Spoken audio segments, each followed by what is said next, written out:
જણાવો ખાસ શું વિગત મેટલમાં ઘટાડાને લઈને?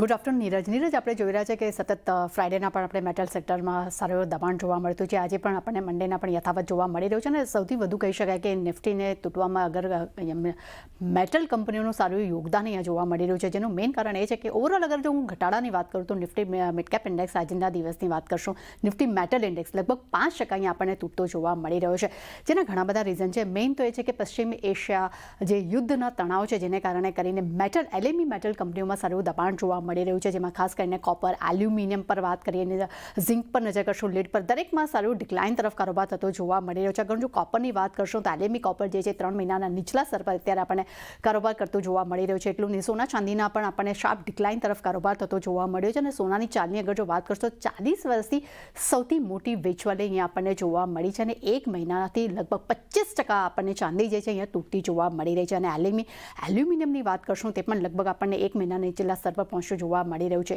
એ સાથે ચીનમાં પણ મેન્યુફેક્ચરિંગ ડેટા જે નબળા આવવાને કારણે કરીને એલ્યુમિનિયમ ઇન્ડસ્ટ્રીઝમાં જે માંગમાં એક મોટો ઘટાડો આવ્યો છે, એ પણ એક મોટું એક ફેક્ટર અહીંયા બનતું જોવા મળી રહ્યું છે. અને મજબૂત ડોલર્સ અને મેટલમાં જે નરમાશ છે જેને કારણે કરીને ભારતીય મેટલ સેલ્સમાં પણ સારી એવી વેચવાલી અહીંયા જોવા મળી રહી છે. તે સાથે જ હોર્મઝ સ્ટ્રેટ બંધ થવાને કારણે કરીને ઇન્ડસ્ટ્રીયલ માંગ ઉપર પણ એક મોટી અહીંયા અસર આપણને જોવા મળી છે. આ કારણસર મેટલ સેલ્સના ઓલમોસ્ટ બધા જ કાઉન્ટર્સ અત્યારે આપણને રેડ ઝોનમાં કારોબાર કરતા જોવા મળી રહ્યા છે. પરંતુ બીજી તરફ ગોલ્ડ ફાઇનાન્સ કંપનીઓનો પણ અહીંયા પોર્ટફોલિયો પર એક સારો મોટો ઇમ્પેક્ટ જોવા મળી રહ્યો છે, જેમાં મુથુટ ફાઇનાન્સ, મન્નપુરમ ફાઇનાન્સ, ખાસ કરીને CSB બેંક પર એક આપણને શાર્પ ડિક્લાઇન તરફ કારોબાર કરતો જોવા મળી રહ્યો છે. એનું મેઇન કારણ એ છે કે Q3 FY26માં ગોલ્ડ લોન પોર્ટફોલિયો જે મુથુટ ફાઇનાન્સનો લગભગ 85%, મન્નપુરમનો 74% અને CSB બેંકનો લગભગ 51% આપણને જોવા મળ્યો હતો. પરંતુ અગર હું મેટ્રિક ટનની વાત કરું છું, ત્યાં આપણને QOQ ધોરણે સારું ડિક્લાઇન તરફ જોવા મળ્યું છે, જેમાં મુથુટ ફાઇનાન્સનો મેટ્રિક ટન ગોલ્ડ જે છે તેમાં આપણને લગભગ 2% ઘટાડો જોવા મળ્યો છે. મન્નપુરમમાં લગભગ 3%ની આસપાસનો એક ઘટાડો આપણે જોઈ રહ્યા છે.